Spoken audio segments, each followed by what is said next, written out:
First up in our compost recipe are the green materials. These kitchen scraps are rich in nitrogen, which is crucial for speeding up the composting process. Think of them as the spark that starts the party in your compost bin. And then, we have our brown materials. These are your dry leaves, straw, or shredded non-glossy paper, high in carbon. They're like the slow burn that provides structure and balance to your compost mix. Meet the compost bin, a tidy hero for your composting journey. It keeps things neat and is perfect for small spaces, or those who prefer a more organized approach. Or maybe a compost tumbler is more your style.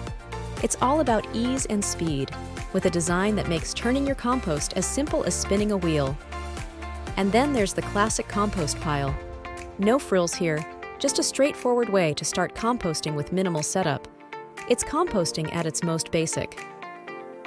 Thanks so much for joining us today. Starting a composting journey enriches your garden and our planet. Turning waste into treasure is a great way to harness the environmental benefits. We'd love to hear your composting stories and tips. Share your experiences in the comments below, and let's learn from each other.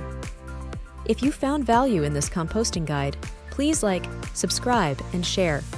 Your support helps us grow this community. Craving more gardening wisdom? Stay tuned for additional tips and tutorials. Together, we can cultivate a greener world.